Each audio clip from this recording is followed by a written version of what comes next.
In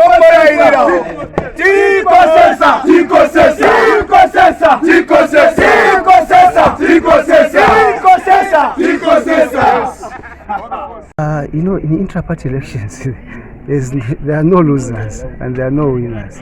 Of course, each given election, especially this one, in-house election, of course, some will emerge as leaders, not as winners. They will emerge as leaders, and some they will be given maybe the second chance. There's always another chance. So if today my two comrades, one of them carries the day, there's Comrade Lawrence Evans, my elder brother, the incumbent, and also there's Comrade Captain John Wamulima. So we are three. If one of my competitors carries the day, I'm also a winner. So we do not actually have losers after intra-party election. You see, you must know that I'm a seasoned young politician who've been trained very well and prepared as a political leader from the Michael Sata School Academy, now President Edgar Chagwa School Academy. Well, I am personally very much prepared. Together with the team, we have done our groundwork. These are intra-party elections, so they are not as rough as inter-party elections. So intra-party elections, they are family-related elections, in-house elections, where we don't expect much of maybe violence,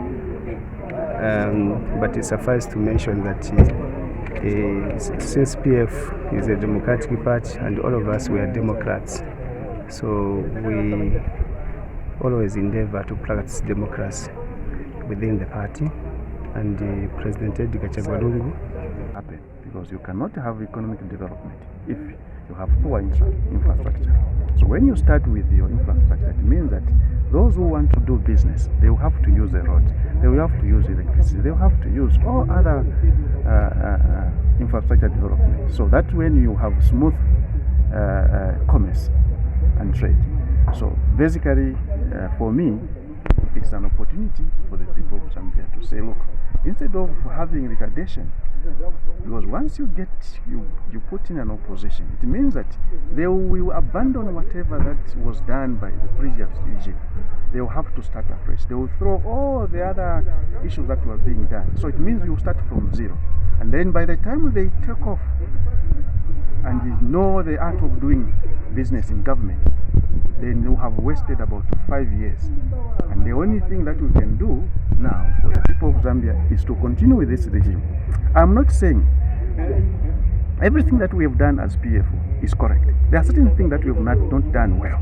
And those are the things that we are going to do to say, look, we have to correct ourselves on this particular issue that we have not done well.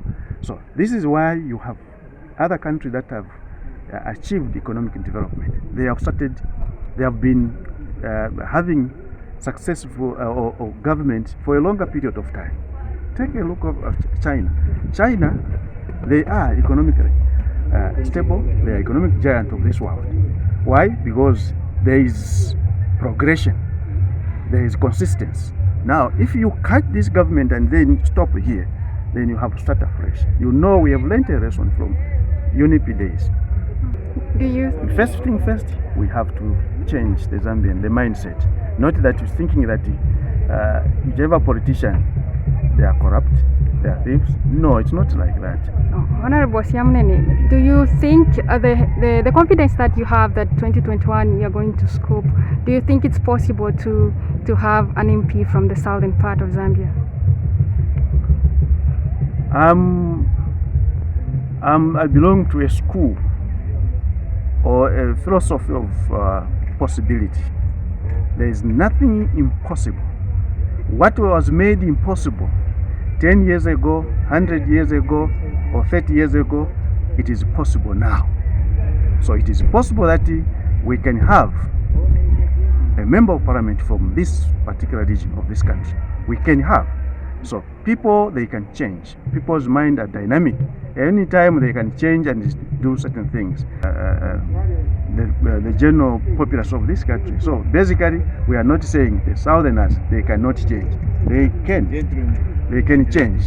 Thank And you. it is possible we can have Thank you so a much. member of parliament in this area.